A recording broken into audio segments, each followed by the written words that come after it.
రెండు రాష్ట్రాల ఫలితాలు మీకు అనుకూలంగా వస్తే దేశవ్యాప్తంగా కాంగ్రెస్ పార్టీ శ్రేణుల్లో ఆ ఉత్సాహం అనేది ఏ విధంగా ఉండబోతోంది? మళ్ళీ ఏమైనా పార్టీ పికప్ అవుతుందో? ఒకప్పటి పూర్వ వైభవం కాంగ్రెస్ పార్టీకి ఆ పూర్వ వైభవం ఏమైనా వచ్చే అవకాశం కనిపిస్తుందా? చూడండి, రిజల్ట్ తర్వాత ఏమవుతుంది అనేది జనంలో ఆలోచన మొదలే ఉన్నది. రిజల్ట్ మా ఫేవర్లో వస్తుందనే ఆలోచన ఉన్నది. ఇప్పుడే మేము దాని గురించి ఆలోచన చేయం. రిజల్ట్ వచ్చిన తర్వాత ఏం చేయాలనేది ఏఐసిసి ఆలోచన చేస్తుంది. మల్లికార్జున్ ఖర్గే, రాహుల్ గాంధీ, వేణుగోపాల్ గారు ఆలోచన చేస్తారనేది నా ఉద్దేశం అండి.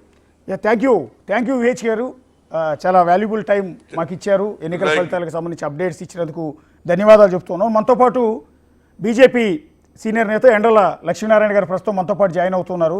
లక్ష్మీనారాయణ గారు నమస్తే. లక్ష్మీనారాయణ గారు, మీకు ఒక బూస్టప్ ఏది? హర్యానాలో మీ పార్టీ మ్యాజిక్ ఫిగర్ దాటింది. ప్రస్తుతం 47 నుంచి మళ్ళీ 46కు వచ్చినట్టు. ఓకే, మ్యాజిక్ ఫిగర్ చెరువులోనే ఉంది మీ పార్టీ.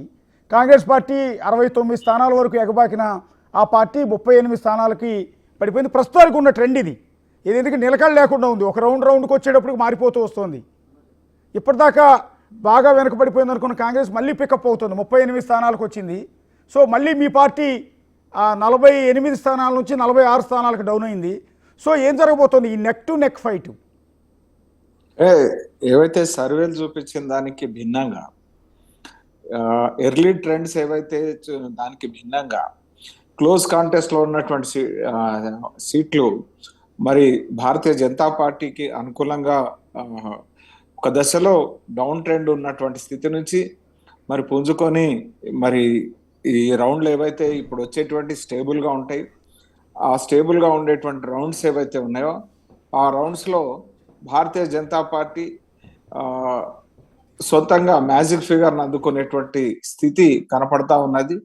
ఇది ఏదైతే హర్యానా గత 10 ఏళ్లలో తలసరి ఆదాయం 3 రెట్లు పెరిగింది. స్టేట్ గ్రాస్ డొమెస్టిక్ ప్రొడక్టివిటీ ఎంత పెరిగిందంటే అది కూడా 3 రెట్లు పెరిగింది.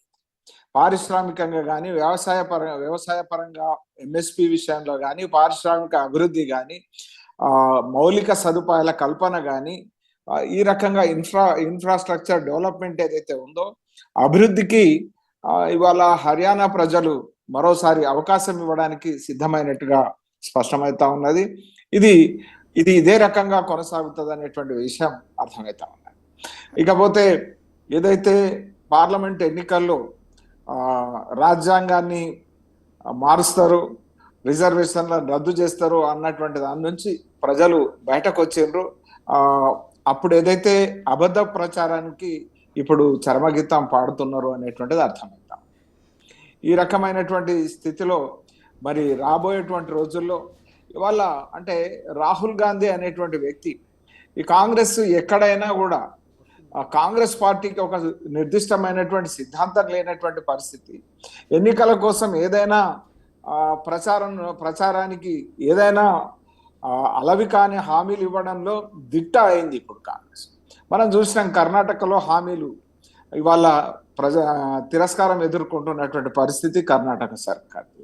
ఇక్కడ మన రాష్ట్రంలో హామీలు ఇచ్చి రుణమాఫీ అని, రైతు భరోసా అని, మహిళలకు 2,500 రూపాయలని, మరి అదే రకంగా రైతు కూలీలకు 12,000 రూపాయల సంవత్సరానికని, మరి 3,500 ఇండ్లు బడ్జెట్ లో ఒక అసెంబ్లీకి అని పెట్టి వీటన్నిటి నుంచి దృష్టి మరల్చడానికి ఏ రకంగా హైడ్రామా నుంచి తిరస్కారం ఎదురైనటువంటి పరిస్థితులలో మరి సెలబ్రిటీలకు సంబంధించి వ్యక్తిగత పరమైనటువంటి అనవసరమైనటువంటి ఆరోపణలు, ఈ రకమైనటువంటి స్థితిలో కాంగ్రెస్ కొట్టుమిట్టాడుతున్నది.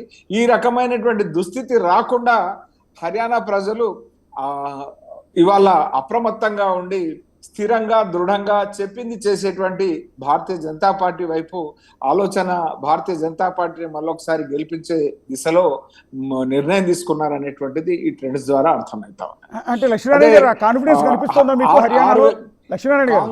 కాంగ్రెస్ ఇక్కడ 4,000 రూపాయలు పెన్షన్ ఇస్తామన్నారు.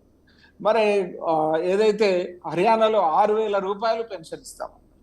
అంటే ఆ, ఎన్నికల్లో గెలవడం కోసం ఆ, ఏ రకమైనటువంటి హామీలు ఆ, ఇస్తున్నది, ఇచ్చినటువంటి హామీలు నెరవేర్చకుండా మళ్ళీ మళ్ళీ రాష్ట్రాల్లో ఆ రకమైనటువంటి హామీలతో ముందుకు పోయేటువంటి ప్రయత్నం చేస్తున్నటువంటి పరిస్థితి ఉంది. కాదు ఇవాళ లక్ష్మీనారాయణ గారు, ఏదైతే లక్ష్మీనారాయణ గారు మీ ఆ కాన్ఫిడెన్స్ ఏమైనా కనిపిస్తుంది? ఎందుకంటే దోబూచులాడుతోంది అప్ అండ్ డౌను ట్రెండ్ చూస్తుంటే. మళ్ళీ ఇప్పుడు మ్యాజిక్ ఫిగర్ దాటిన బీజేపీ మళ్ళీ 44 స్థానాలకు పడిపోయింది, మళ్ళీ వెనక్కి తగ్గిపోయింది. మళ్ళీ కాంగ్రెస్ ఏమైనా పెరిగిందా అంటే కాంగ్రెస్ పార్టీ పెరగట్లా, ఇండిపెండెంట్స్ పెరిగారు. ఇప్పటిదాకా ఇండిపెండెంట్స్ 0, కానీ ఇండిపెండెంట్లు అనూహ్యంగా 5 లీడ్లోకి వచ్చారు.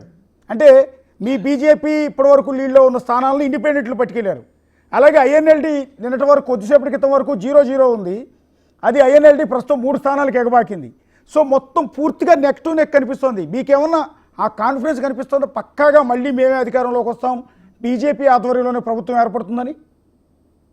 ఒకటి, సర్వేలకు అందనటువంటి ఫలితాలు భారతీయ జనతా పార్టీ నమోదు చేయబోతుంది.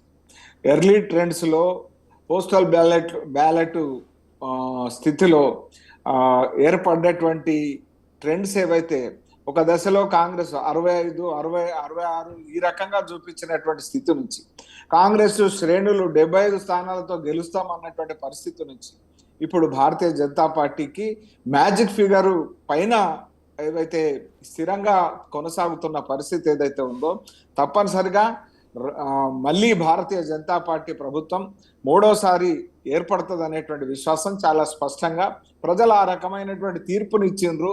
ఆ తీర్పు ఎవరికి అందనటువంటి తీరులో ఇచ్చిండ్రు అనేటువంటిది, ఎవరి అంచనాలకు అందనటువంటి తీరులో ఇచ్చిండ్రు అనేటువంటిది అర్థమవుతుంది. ఒక్క నిమిషం లైన్లో ఉండండి లక్ష్మీనారాయణ గారు. మనతో పాటు జాయిన్ అవుతున్నారు సుధాకర్ గారు, సీనియర్ జర్నలిస్ట్ అయిన సుధాకర్ గారు. మీకు